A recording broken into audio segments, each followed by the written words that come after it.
Libre Santé. Une émission de Lionel Chalex avec le docteur Jacques-Michel Lacroix. 60 minutes pour tout savoir sur la santé. CLC Média, votre web radio.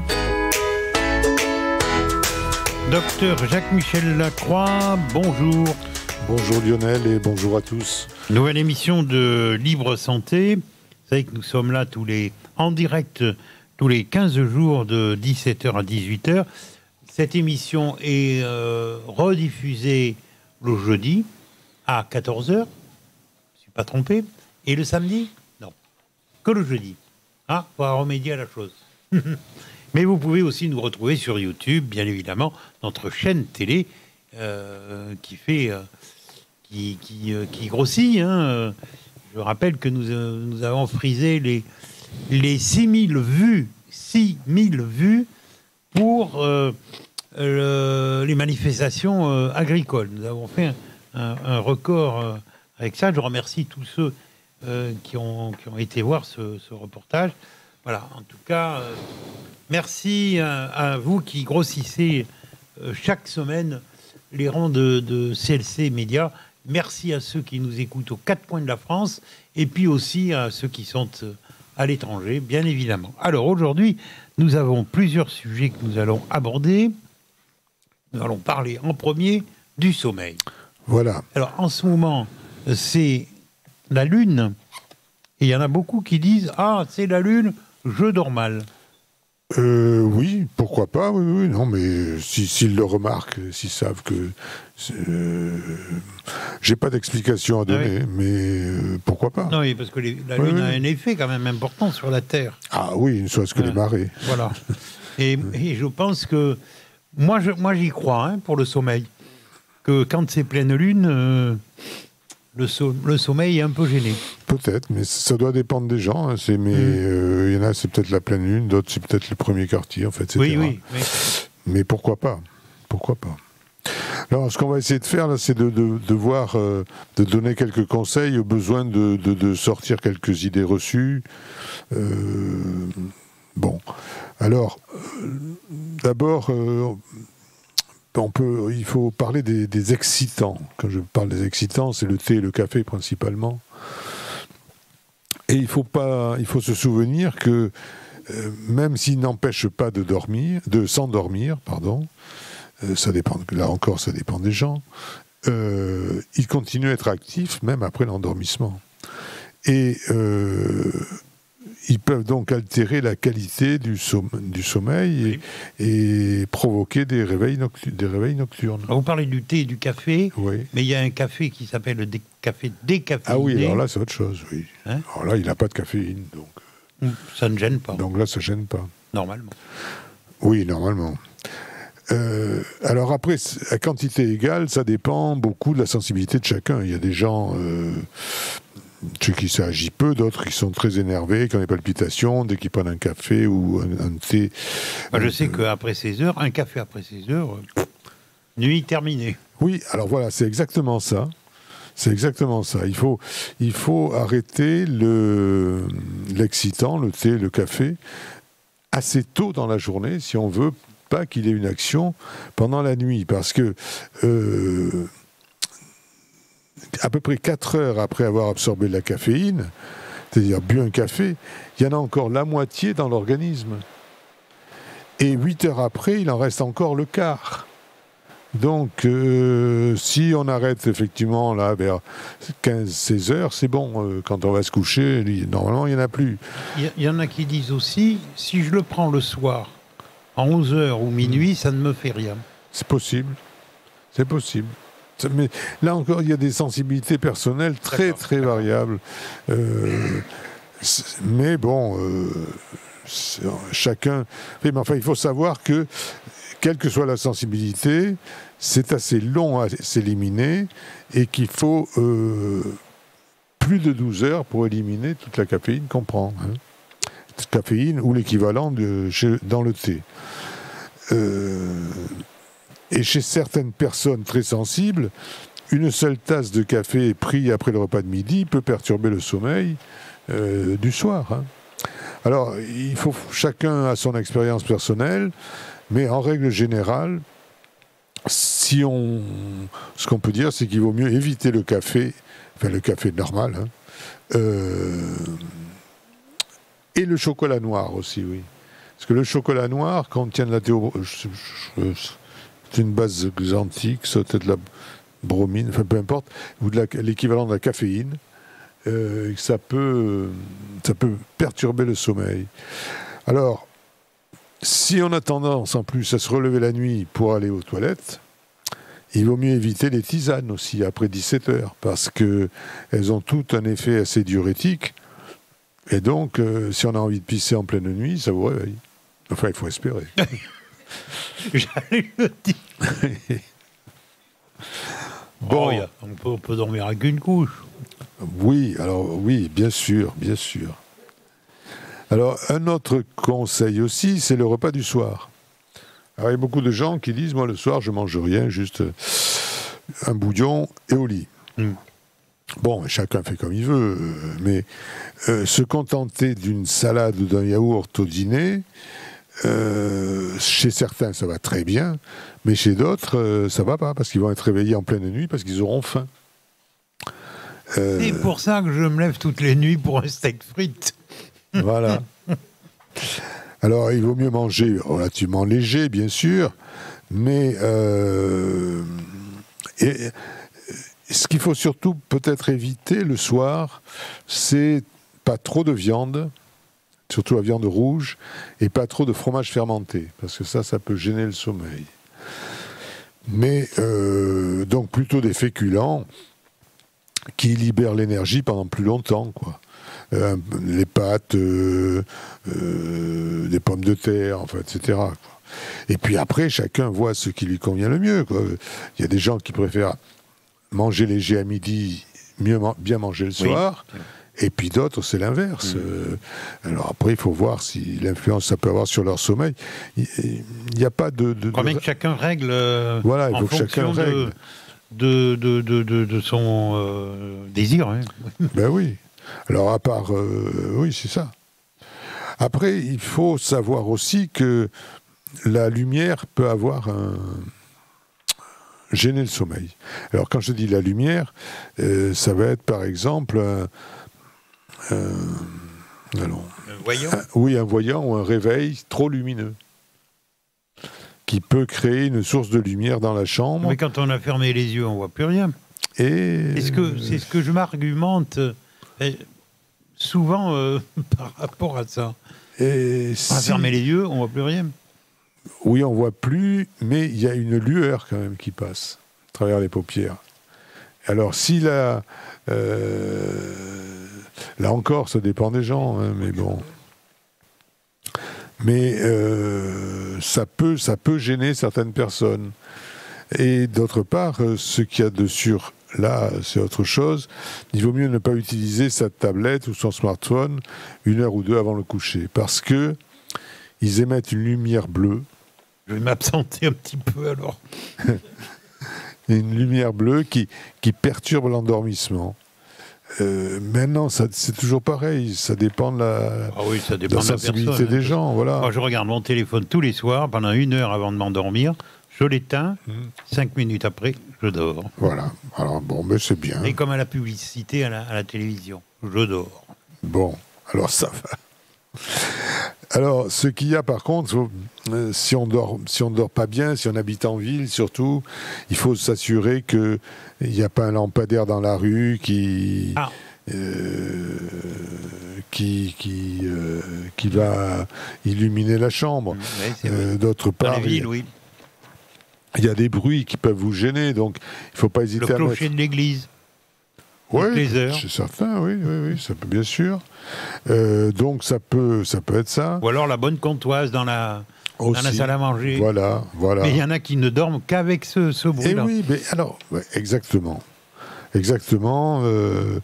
Donc on peut pas, il n'y a pas de règle absolue.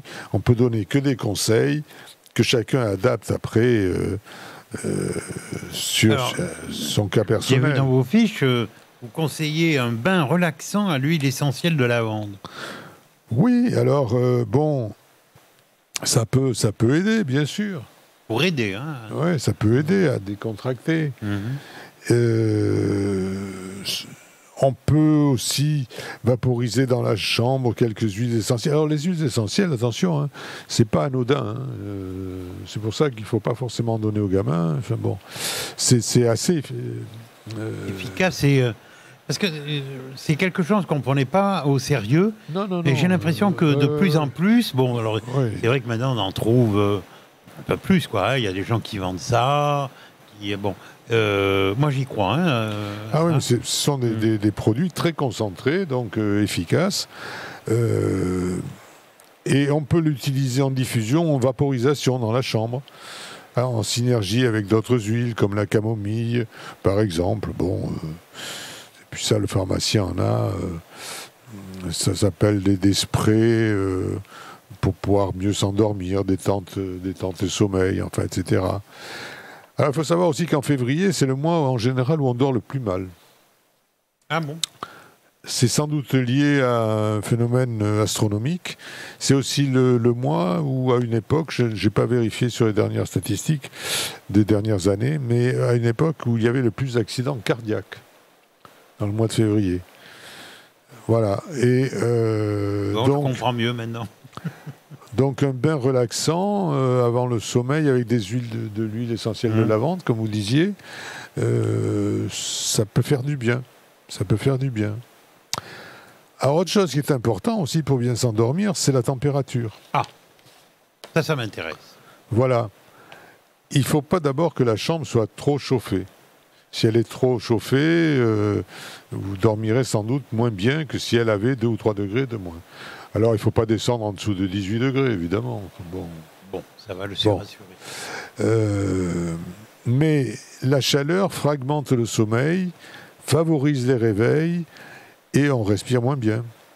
Et puis, en plus, avant l'endormissement, il ne faut pas hésiter. Enfin, il ne faut pas hésiter. Si on regarde la télé ou autre, c'est bien d'avoir un tout petit peu froid, sentir un peu le frais. Se sentir voilà, parce que, bien au fond du lit. Voilà, et puis cette baisse de température corporelle va favoriser l'endormissement.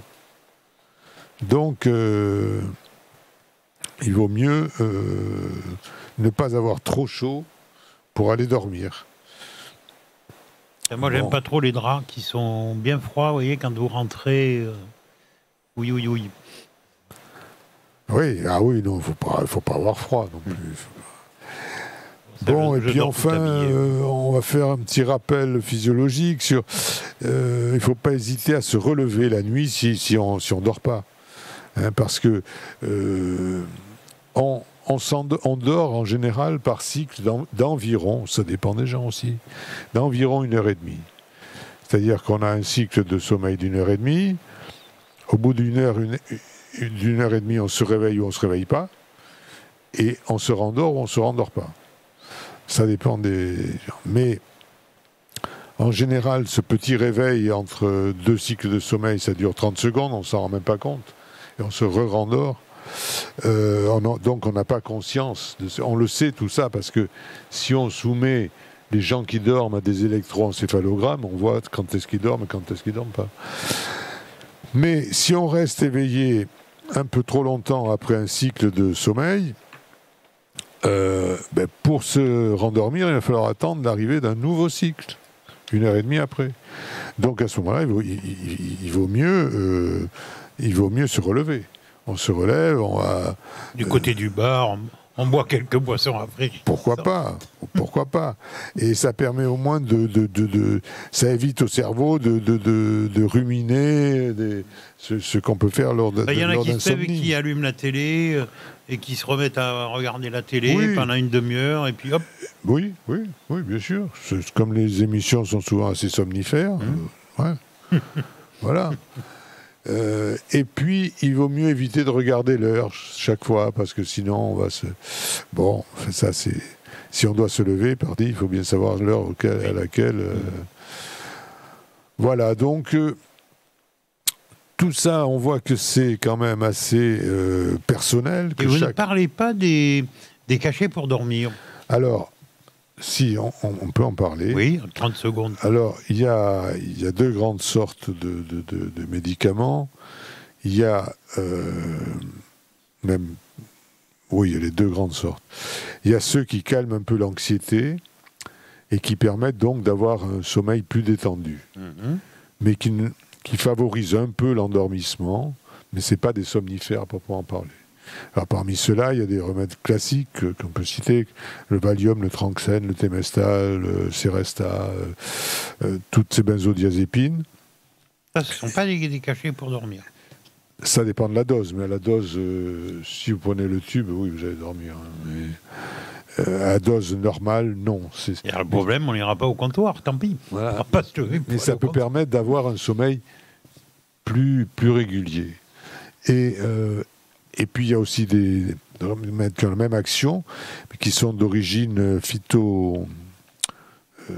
comment dit-on, enfin, d'origine des plantes, quoi, comme la valériane, par exemple.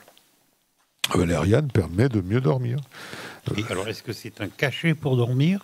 Ça existe en cachet, oui. Oui, en comprimé. Pour dormir, le vrai cachet pour dormir. Alors, les vrais cachets pour dormir, c'est les somnifères. C'est-à-dire que si vous prenez ça, vous allez vous endormir. Alors que les autres, ça va vous favoriser l'endormissement, mais... Je n'aurais pas pensé du Valium, moi je pensais, je voyais ça, quelque chose d'assez fort. Non, ça dépend de la dose. 5 mg de Valium, ça va endormir personne. Mais ça va permettre d'avoir un meilleur... détendre la personne. Voilà, détendre la personne. Par contre, si vous prenez 20 mg de Valium ou 30 mg, vous allez sûrement quand même bien vous endormir. Ah ouais, d'accord. Et alors après, il y a les somnifères comme le Limovan ou des choses comme ça, qui, eux, sont inducteurs de l'endormissement. Alors l'ennui de tous ces médicaments, et surtout les somnifères, c'est que ça modifie quand même les cycles de sommeil naturels, et que ça peut avoir des effets à long terme. Avec les anxiolytiques, pas trop, mais avec les somnifères proprement dit, oui, ça peut avoir des effets à long terme. Voilà. J'en ai oublié un quand même. Oui. Ben, c'est la masse. Là ? La masse. Oui, alors oui. C'est moins pratiqué de nos jours, quand même. C'est moins pratiqué. C'est-à-dire qu'on la donne qu'une fois. Voilà. Mais ce qu'il faut savoir quand même, c'est que le sommeil est important parce que c'est de lui que va résulter la forme qu'on aura dans la journée du lendemain. En termes de fatigue, d'énergie, de concentration. Et donc, il faut essayer de bien dormir. C'est vrai que quand on a mal dormi, oui. On n'est pas de très très bonne humeur quand même. Oui, et ce qui fait se poser un problème pour... je me demande comment font les hommes politiques qui se couchent à 2h du matin, qui se relèvent à 5h pour être... Alors, parmi les artistes, on sait qu'ils sniffent. Les hommes politiques, je ne sais pas. Beaucoup. Peut-être. Allez, on fait une pause musicale et on se retrouve. On serait prêt à danser, hein, avec un tel jingle. Vous êtes dans l'émission Libre Santé, en compagnie du docteur Jacques-Michel Lacroix. Nous continuons cette émission pour encore quelques minutes. Nous allons parler maintenant d'un problème que beaucoup de gens rencontrent. C'est-à-dire qu'on va à la pharmacie et pas de médicaments. Voilà, vous repartez ou avec la moitié des médicaments, ou il en manque un, ou deux, ou trois. Bon, il y a une pénurie de médicaments due à quoi? Alors, il y a plusieurs facteurs. D'accord. Plusieurs facteurs. En gros, et résumé, après on va détailler ça, mais ce sont des facteurs essentiellement économiques. Hein, c'est pas des problèmes scientifiques, c'est purement économique. Voilà. Bon. Donc, mais c'est un problème important parce que les données qu'on a sur 2023 montrent que le problème des pénuries, c'est dans tous les pays d'Europe. C'est dans les 26 pays membres qui ont participé à l'enquête. Pour 65% d'entre eux, la situation s'est dégradée en 2023. Et les pharmaciens d'officine sont les premiers à râler. Oui, parce que ils passent près de 10 heures par semaine, disent-ils, à essayer de trouver des solutions. Soit en trouvant un équivalent, soit en essayant de trouver le produit ailleurs. Et ces pénuries peuvent... Alors ça entraîne souvent le remplacement par un autre médicament équivalent, mais pas toujours forcément bien supporté. Ça crée beaucoup de problèmes. Et puis en plus, non seulement, quelquefois, il n'y a même pas d'équivalent, on n'a pas le produit, c'est ça. Et une enquête qui a été menée récemment, là, c'était en décembre 23 jusqu'au 17 janvier de cette année, portée sur les ruptures d'approvisionnement des médicaments et des dispositifs médicaux. Et dans ce rapport, sous le terme de pénurie de médicaments, on regroupait tout, y compris l'incapacité temporaire pour une pharmacie de fournir aux patients le médicament demandé, et en raison de facteurs indépendants de sa volonté, qui nécessitent de donner un médicament alternatif ou parfois même d'arrêter le médicament. Alors c'est quand même extrêmement embêtant. Comme par hasard, c'est pour ça que je vous disais que c'est souvent des problèmes économiques, pour ne pas dire financiers. Comme par hasard, sont souvent les médicaments utilisés depuis longtemps, qui ne sont pas très chers, qui ne sont donc plus vraiment rentables pour l'industrie pharmaceutique. Et comme par hasard, c'est sur cela qu'il y a des ruptures de stock. Bon. C'est pas la seule raison, mais la situation s'est très dégradée en 2023. Et il n'y a que 3 pays qui évoquent une amélioration de leur situation par rapport à 2022. C'est Chypre, la Grèce et la Macédoine du Nord. C'est pas... Moi, je voudrais ouvrir une toute petite parenthèse, c'est que dans ces médicaments qu'on ne trouve plus, est-ce qu'il peut y avoir des médicaments, par exemple, pour le patient qui serait urgent? Il ne peut pas attendre 3 jours pour le prendre, quoi. Oui, comme par exemple certains médicaments pour le diabète ou des antibiotiques. Un médicament pour le diabète, pour l'instant, on n'a pas trop de problèmes de ce côté-là. Mais les antibiotiques, alors évidemment... Et c'est gênant aussi pour les médecins. Mais bien sûr que c'est gênant, parce que le patient, il va revenir 3 jours après, il va dire « Bon, ça va pas, docteur ?» Donc, alors, les causes des pénuries, donc, il y a quelquefois tout simplement l'interruption du processus industriel. C'est-à-dire que les industriels disent « Oh ben celui-là, on ne le fabrique plus parce qu'il n'est pas rentable. » Parce que ce qu'il ne faut pas perdre de vue, ce qui compte pour l'industrie pharmaceutique, qui est une des plus puissantes industries, en France je crois que c'est la plus puissante, en tout cas de toutes les industries, c'est l'industrie pharmaceutique, seule chose qui compte, c'est de pouvoir fournir des dividendes aux actionnaire. S'il n'y a pas de dividendes suffisants, le directeur général se fait virer, etc. etc. Donc, ce n'est pas avec le Doliprane, qui est pourtant vendu par camion entier, c'est pas avec ça que Sanofi fait des profits. Ils perdent pas d'argent, mais c'est pas là-dessus qu'ils vont faire des gros profits. Alors ça, c'est... Donc, quelquefois, l'industrie décide de ne plus fabriquer ce produit. Alors, c'est quand même incroyable que ça soit eux. C'est eux qui décident, oui. Bien sûr. Moi, je trouve ça pas tout à fait normal. Ah ben non, je suis bien d'accord que c'est pas du tout normal, mais c'est comme ça. C'est comme ça, ce qui prouve qui c'est qui dirige. Bon, voilà. Donc, il faut espérer qu'il y aura des petites industries presque artisanales qui se mettent à fabriquer des produits de base, parce que c'est pas compliqué sur le plan technique. La plupart des 90% des produits de base, c'est-à-dire l'amoxicilline pour les antibiotiques par exemple, etc., viennent de Chine et d'Inde. C'est en Chine et en Inde qu'ils les produisent. Mais on peut en exporter un camion, et puis après on les met en cellule, etc. etc. Et ça, c'est à la portée d'un pharmacien, par exemple. Bon. Oui, un pharmacien peut réaliser ça. Oui. Seulement, alors, il va y avoir des tas de tracasseries pour se procurer le produit de base. Donc, il ne le fait pas. Bon. Mais techniquement, c'est très possible. Après, qu'administrativement, ça soit possible et réalisable, ça c'est autre chose. Parce qu'on va lui mettre tous les bâtons dans les roues possibles. Puisque ça peut porter tort à l'industrie pharmaceutique. Incroyable. Alors, donc, il y a l'industrie qui décide de ne plus produire certains médicaments.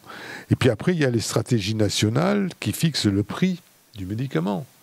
Si le prix fixé est insuffisant pour l'industrie, eh bien, il ne le distribue pas dans ce pays. C'est tout. C'est pas plus compliqué que ça. Et pour savoir comment fixer... Alors, on s'imagine que le prix d'un médicament est fixé en fonction du coût de revient... De la recherche. Pardon, de la molécule de base, oui, sur lequel il faut faire intervenir le prix de la recherche, enfin, combien ça a coûté, le prix de l'emballage, etc., et le bénéfice du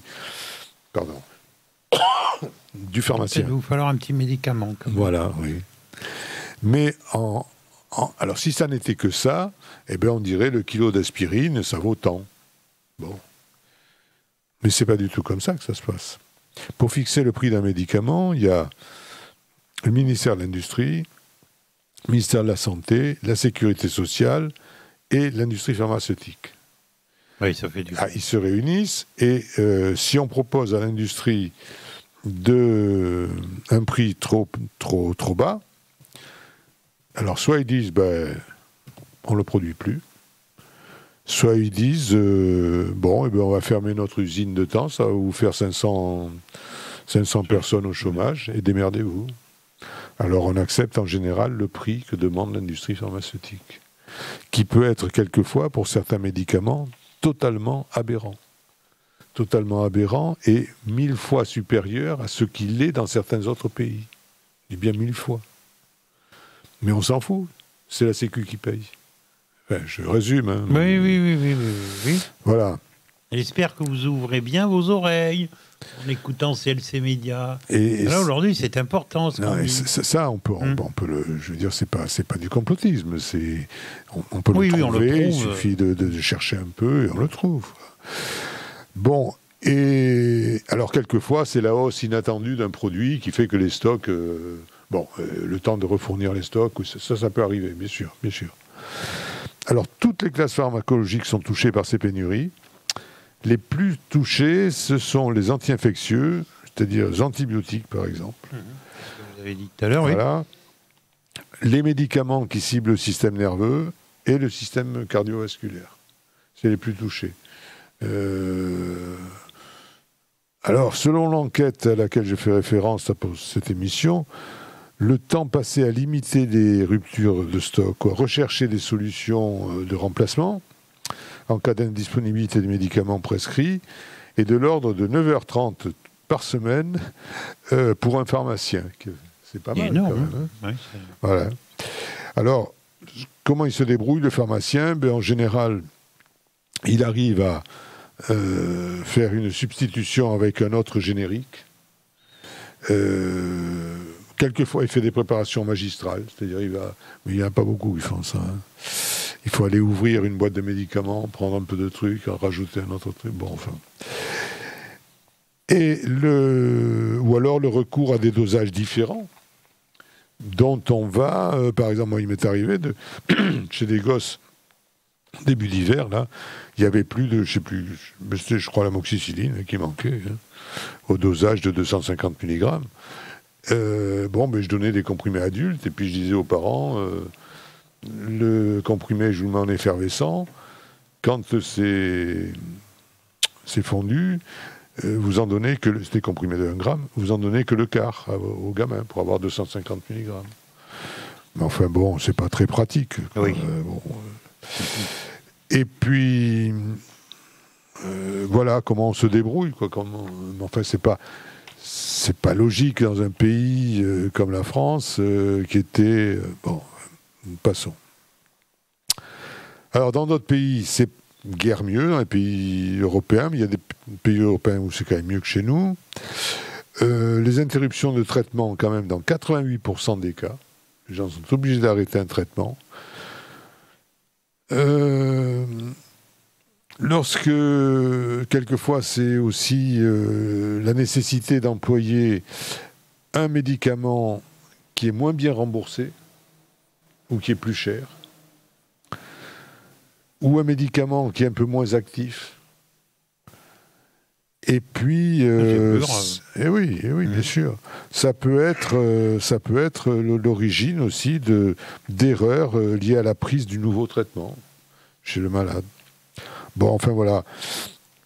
Donc, un système de surveillance des ruptures accessibles aux pharmaciens a été mis en place dans 69% des pays d'Europe et il est généralement piloté par les agences nationales du médicament.